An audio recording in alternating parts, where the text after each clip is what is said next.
नमस्कार, आप देख रहे हैं जागो पंच। जागो पंच लगातार आपके लिए लेकर आता है अंधविश्वास और पाखंड को समाप्त करने के लिए, खत्म करने के लिए एक उपाय, एक तरीका। और हम ओबीसी एससी के साथ कैसे इन अंधविश्वासों और पाखंडों के जरिए गुलाम बनाया जाता है, मानसिक दास बनाया जाता है।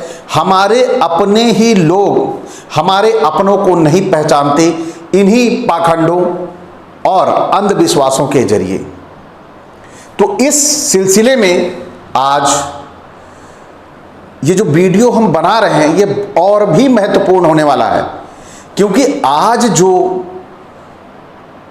परिवेश है हमारे समाज का या हमारे देश का जो परिवेश है, इस परिवेश में हम ओबीसी एससी वालों को हिंदू के नाम पर यह सवर्ण जातियां अपने साथ तो रखना चाहती हैं, लेकिन हमें हमारे अधिकारों से मरहूम करके, यानी हमारे अधिकारों को छीन कर, जब हमारे अधिकारों को छीन लेंगी और हमें हिंदू भी बनाए रखना चाहेंगी, यह कैसे संभव है? यानी कि ये हमारे लोग नहीं हैं। हमारे लोग, अगर ये सवर्ण हमारे होते, ये ब्राह्मण हमारे होते, तो निश्चित तौर पर सबसे पहले लोग अपनों को अधिकार देना चाहते हैं कि यह मेरे धर्म का है, यह गरीब है, पहले इसे हम ऊंचा बनाएंगे। तो इसी सिलसिले में हम आज इनके पाखंडों को लाएंगे, इनके शातिरपने को आज साथ आपके सामने लाएंगे। कैसे ये शूद्रों को मांस खाने के लिए तामसिक बताया, उन्हें ज्ञान ना दो ये बताया, लेकिन ये कैसे स्वयं मांस प्रिय हैं और क्या क्या खाने के शौकीन हैं, क्या ये शूद्रों के साथ कैसे व्यवहार करते हैं, आज मनुस्मृति और कूर्म पुराण से मैं उन अंशों को लेके आया हूं। तो वो अंश क्या है जो ये आपको सिद्ध करेंगे कि ये हमारे दुश्मन आज के नहीं, ये हमें हिंदू कह तो रहे हैं, लेकिन ये हमें हिंदू केवल इसलिए कह रहे हैं कि इनको हिंदू के नाम पर हमें गुमराह करके केवल राज करना है। यानी हमें राज देना नहीं है, हम पर केवल राज करना है। तो आइए आज मैं उन अंशों को आपको पढ़ के सुनाता हूं जो निश्चित तौर पर आप सुनने के बाद कहेंगे कि हमारा दुश्मन हमारा बैरी ब्राह्मण है, क्योंकि उनकी मनुस्मृति में ऐसे शब्द लिखे हैं जो आपको झकझोर देंगे। वो कैसे झकझोरेंगे वह मैं पढ़ के सुना रहा हूं। तो पहला जो इसमें श्लोक है उसका मैं केवल संस्कृत नहीं पढ़ूंगा, क्योंकि यदि मैं संस्कृत पढ़ूंगा तो वीडियो बहुत लंबा बनेगा। आपके सामने डिस्प्ले हो रहा है, आप भी पढ़ते रहिए। कोई भी विद्वान उस शूद्र को व्रत धारण ना कराए और धर्म का उपदेश ना दे, उसके सामने क्रोध के वशीभूत ना हो और द्वेष तथा राग को भी त्याग दें। लोभ, घमंड, असूथा, दूसरों के गुणों में दोषारोपण करना, ज्ञान की निंदा, मान, मोह, क्रोध तथा द्वेष को यत्न पूर्वक त्याग देना चाहिए। यहां पर इन्होंने कहा कोई भी विद्वान शूद्र को व्रत धारण करने को ना कहे न कराए। अब आप सोचिए, और ये शूद्र को धर्म का उपदेश भी ना दे, लेकिन क्या यह अपनी मनुस्मृति की इन बातों को फॉलो करते हैं? अपनी इन बातों को वो मान रहे हैं? आज धर्म का उपदेश अगर ये शूद्रों को न दे तो बेचारे भूखे मर जाएंगे। आज इनके जो बड़े बड़े कथावाचक हैं, आज इनके जो बड़े बड़े मंदिर हैं, इनमें से ओबीसी एससी को मंदिर में केवल प्रवेश बंद कर दे, सारे मंदिरों में ताले लग जाएंगे, एक भी पंडा पुजारी कथावाचक वहां पे ना रहेगा। यह दावा है मेरा। इनकी पूरी जो जीवन शैली है वो ओबीसी एससी पर टिकी है, लेकिन ओबीसी एससी का शोषण कैसे करना है ये ग्रंथ इनके बता रहे हैं। आगे चलिए, अगला जो मनुस्मृति से श्लोक है उसमें व्यास जी कह रहे हैं, यह कोई छोटा मोटा आदमी नहीं कह रहा है, वो व्यास जिन्होंने महाभारत लिखी। आइए, ब्राह्मण को शूद्र का अन्न नहीं खाना चाहिए, लेकिन आज जितने भारत में ब्राह्मण हैं वो शूद्रों का ही अन्न खा रहे हैं। आपातकाल को छोड़कर जो मोहवश या अन्य प्रयोजन से शूद्र का अन्न खाता है वह शूद्र योनि को हो जाता है, यानी वो शूद्र योनि को प्राप्त करता है। तो आज कौन सा ब्राह्मण ऐसा है जो शूद्र का बनाया हुआ, शूद्र का दान दिया हुआ, शूद्र का चढ़ावा चढ़ाया हुआ खा नहीं रहा है?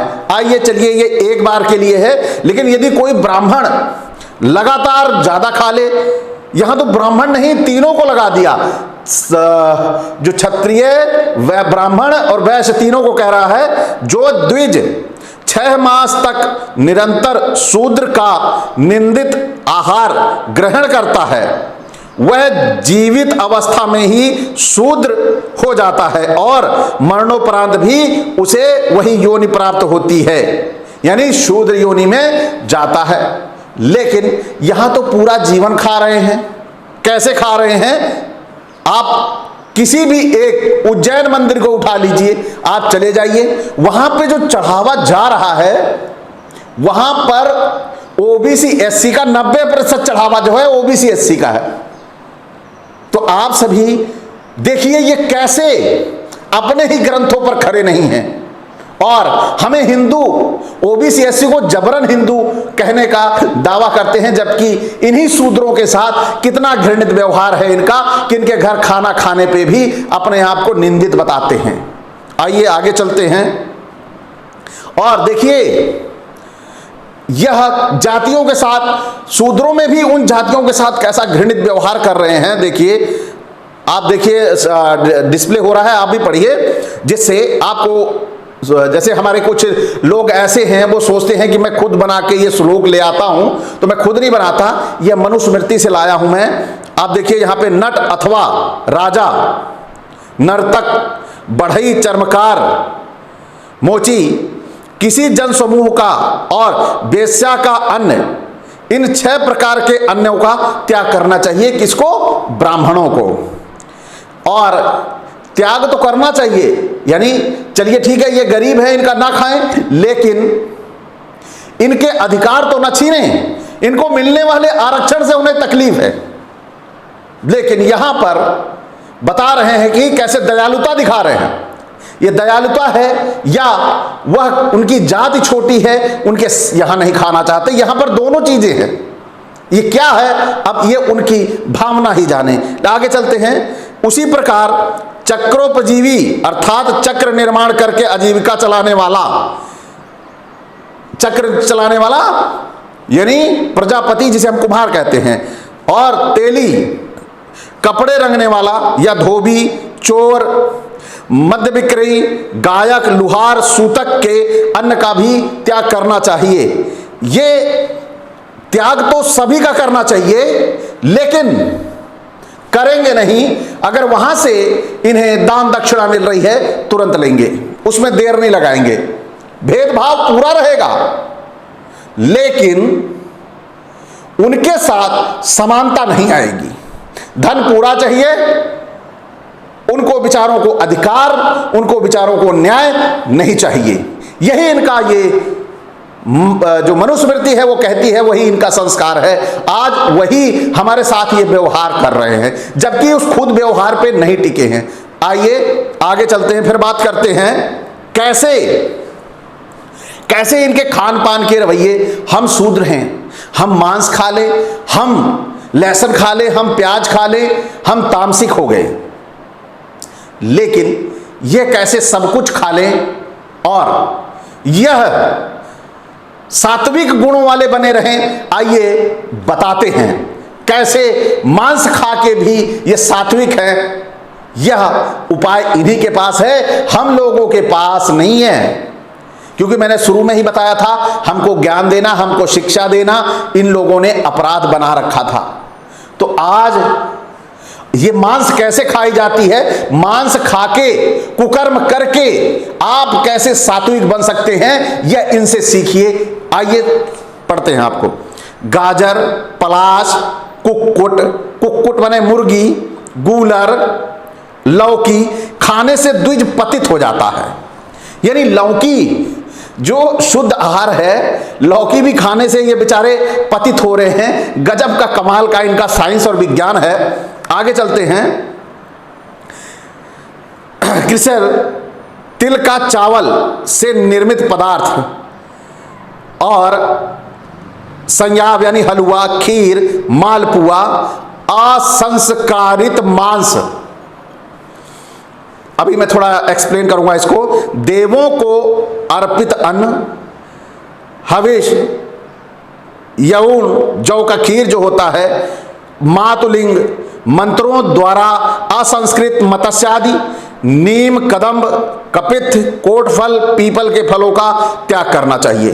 अब यहां पर कितना बढ़िया शब्द दिया हुआ है, डिस्प्ले हो रहा है, आप पढ़िए। असंस्कारित मांस। अब यह असंस्कारित मांस है क्या? यह मनुस्मृति है। मनुस्मृति है जो शूद्रों के उनके अधिकार छीनने की बात करती है। शूद्रों को पढ़ने का अधिकार छीनती है। शूद्र अगर पढ़ ले तो उनकी जीभ काट ली जाए, आंखों में शीशा, कानों में शीशा पिघला के डाल दिया जाए। लेकिन कैसे अपने लिए मांस खाने को भी उसे क्या लिख रहा है? असंस्कारित मांस, यानी इनको संस्कारित मांस खाना चाहिए। और दूसरा भी दिया हुआ है, असंस्कृत मत्स्य आदि, यानी मत्स्य आदि माने मछली। असंस्कारित मछली कौन सी है? असंस्कारित मांस कौन सा है? अरे भैया, खाने से पहले उस मांस को देवताओं को चढ़ा के मंत्र पढ़ दिया जाए तो वो संस्कारित मांस हो जाता है, और उसको खाने वाला तामसिक प्रवृत्ति का नहीं होता है, यानी शूद्र नहीं होता है। ऐसा मनुस्मृति कहती है। और यदि यही मंत्र शूद्र भी अपना ले तो क्या वह संस्कारित मांस हो सकता है? नहीं, क्योंकि शूद्रों के लिए तो पढ़ना लिखना ही गुनाह है, सजा है। अब यहां पर देखिए, आप तामसिक प्रवृत्ति के हो, आप मांस खाते हो, शराब पीते हो, ये मांस को मंत्र पढ़ के उसे पवित्र करके खा ले, वह शुद्ध हो गया। यहां प्रवृत्ति बदल हो जाएगी, वो सात्विक हो जाएंगे। यही नहीं, इसके अलावा अन्य ग्रंथों में भी इनके ये जो चीजें लिखी गई हैं, ये और भी लिखी गई हैं। उसे मैं पढ़ के सुनाता हूं अभी आपको। देखिए, मनुस्मृति का ही अंश है ये। मैं श्लोक मैंने बताया था आपको, डिस्प्ले हो रहा है। तो इसमें मैं आपको केवल हिंदी पढ़ के सुनाऊंगा, संस्कृत सुनाऊंगा तो बहुत लंबा हो जाएगा। मांस भक्षण, शराब पीना और व्यभिचार में कोई दोष नहीं है। यह तो प्राणियों की स्वाभाविक प्रवृत्ति है, किंतु इनमें निवृत्त होना अति लाभदायक है। यानी इन मांस खाना और व्यभिचार ये मानव की जरूरत है, लेकिन इनसे निवृत्त होना लाभदायक है।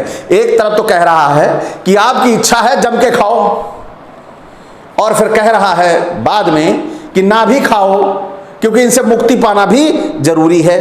तो ये इनके जो धर्म ग्रंथ लिखे हुए हैं, यह केवल शूद्रों के शोषण के लिए ही सारे के सारे इनके धर्म ग्रंथ लिखे। इस मनुस्मृति और सनातन धर्म की ये चाहत है कि यदि आपको धर्म की रक्षा करनी है, सनातन धर्म की रक्षा करनी है, तो आप लोग यदि मदिरा पान कर रहे हैं, शराब पी रहे हैं, या अन्य तरह का कोई सुरा पी रहे हैं तो कृपया उसे अभिमंत्रित कर ले, मंत्रों द्वारा उसे संस्कारित कर ले।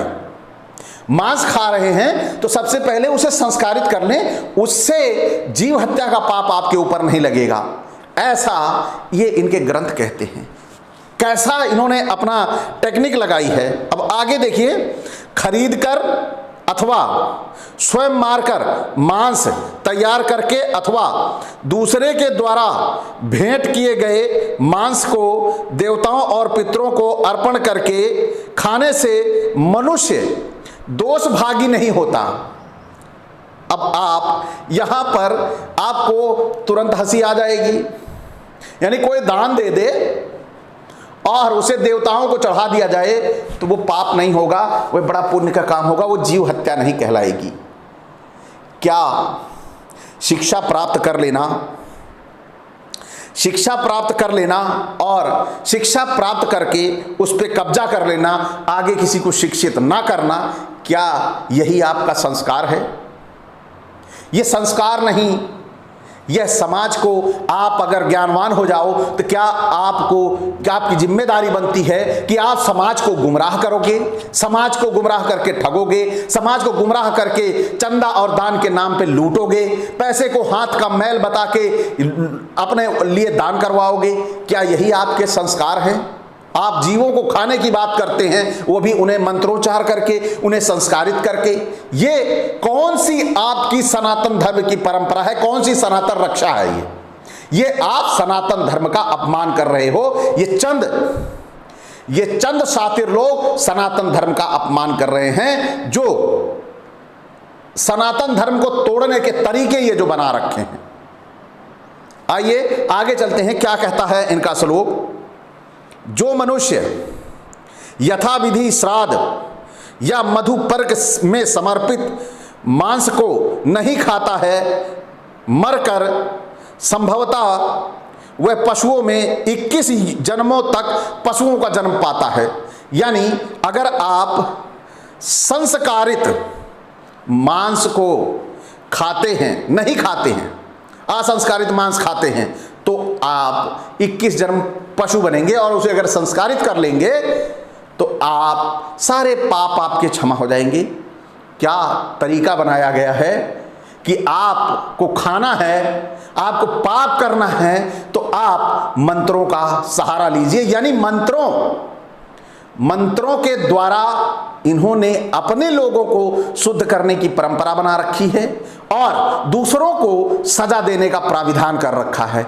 आइए आगे चलते हैं, लास्ट श्लोक बचा है, क्योंकि मैं चाहता हूं कि वीडियो ज्यादा लंबा ना हो, जिससे आपको बोरियत ना हो और आपको यह भी पता चल जाए कि वास्तव में सनातन धर्म ब्राह्मण धर्म है, वह सनातन धर्म नहीं है। यहां पर क्या कह रहे हैं मनु महाराज, ब्राह्मण को चाहिए कि कभी भी मंत्रों से पवित्र ना किए गए पशु मांसों को ना खाए। आप समझ रहे हैं ना? ब्राह्मण को चाहिए कि मंत्रों से पवित्र ना किए गए पशु मांसों को ना खाए, सनातन विधि में आस्था रखकर मंत्रों से पवित्र किए गए मांसों को ही खाए। आप सभी को यह डिस्प्ले हो रहा है, और मंत्रों से पवित्र किए गए मांसों को खाए, ये हमारे सनातन लिखा भी हुआ है, शर्म नहीं आ रही है, सनातन धर्म की रक्षा के लिए अभिमंत्रित करके उसे खाए। यही भोजन यदि शूद्र करता है तो तामसिक कहलाता है, इन्हीं गुणों से वो शूद्र कहलाता है। एक तरफ कहते हैं शूद्रों को शिक्षा ना दो, शूद्रों को ज्ञान ना दो, और फिर दूसरी तरफ कहेंगे इनको ज्ञान नहीं होता है इसलिए ये शूद्र होते हैं। अरे भैया, जिसको शिक्षा ही नहीं दोगे और फिर दूसरी तरफ से ये बोलोगे इनको ज्ञान नहीं होता है, इनका ज्ञान नहीं है इसलिए शूद्र है। यानी इनकी दोहरा ये मानदंड इन्होंने अपना रखा है। इन भोले भाले लोगों को, यानी ओबीसी एससी के जो मेहनत कश भोले भाले लोग हैं, इन्हें ईश्वर का भय देके कि तुम्हें स्वर्ग जाना है, पाप ना करो, हम ब्राह्मण हैं, हमारी सेवा करना तुम्हारा धर्म है, तुम्हारा भगवान ने ऐसा कहा। मैं नहीं कह रहा हूं ऐसा, ऐसा वेदों ने कहा है और आप वेदों का कहा टाल नहीं सकते। आप दास बने रहेंगे, इसी में इनकी भलाई है। खुद ये मांस, सुरा, सुंदरी, इनके ग्रंथ, इनके देवता सब ग्रहण करें और ये भी ग्रहण करें और शूद्र कर ले तो शूद्र क्या कहलाएगा? शूद्र कहलाएगा ये तामसिक है, असुर है, राक्षस है। और ये मांस खा के, अभिमंत्रित मांस खा के ब्राह्मण बन जाएंगे, जिससे सनातन धर्म की रक्षा होगी। तो साथियों, यह निर्णय लेना आपका काम है कि ये सनातन धर्म है या सनातन कुकर्म है या ये ब्राह्मण धर्म है। सनातन धर्म क्या है, शायद इसकी जानकारी ब्राह्मण को भी नहीं है। वह हिंदू शब्द से भागने के लिए सनातन शब्द लेके आया है। वास्तव में मनु भी इसे धर्म का नाम नहीं दे पाया, क्योंकि उसे भी नहीं पता था या वो बताना नहीं चाहता था कि यह धर्म क्या है। लेकिन मैं अगले वीडियो में आपको जरूर बताऊंगा कि यह धर्म क्या है। मैं बताऊंगा कि ब्रह्मा कौन है। अगला वीडियो जो मेरा आएगा, मैं बताऊंगा आपको कि ब्रह्मा कौन है, विष्णु कौन है, शंकर कौन है। आपको जिस दिन ये सच्चाई पता लग गई, आप स्वतः ही ब्राह्मण धर्म को ठोकर मारने के लिए तैयार रहोगे, क्योंकि ये ब्राह्मण सबसे बड़ा दुश्मन हम ओबीसी एससी का है। ये हमारे अधिकारों के प्रति, हमारे उन्नति के प्रति, हमारे शिक्षा के प्रति कभी संजीदा नहीं होता। हम ये संजीदा होता है तो केवल हिंदू और मुस्लिम की लड़ाई कराने के लिए, यानी हमें हिंदू के नाम पर मुसलमानों से लड़ाने के लिए ही संजीदा होता है। हमारी उन्नति और विकास और शिक्षा के लिए कभी नहीं होता। तो हमें, आपको, हमारी ओबीसी एससी को की जिम्मेदारी बनती है कि हम समझें कि ये हमारा उपयोग केवल हथियार के लिए करता है, हमें इसके उपयोग से बचना चाहिए। यही जागो पंच का उद्देश्य है। तो साथियों, आप सभी को ये वीडियो अच्छा लगा तो आप सभी लाइक करें और जो नए साथी हैं वो सब्सक्राइब करें और बेल आइकन की घंटी जरूर दबाएं, जिससे हमारा अगला वीडियो ब्रह्मा कौन है आप तक शीघ्र पहुंच सके। इसी के साथ आप सभी से विदा चाहूंगा। नमस्कार।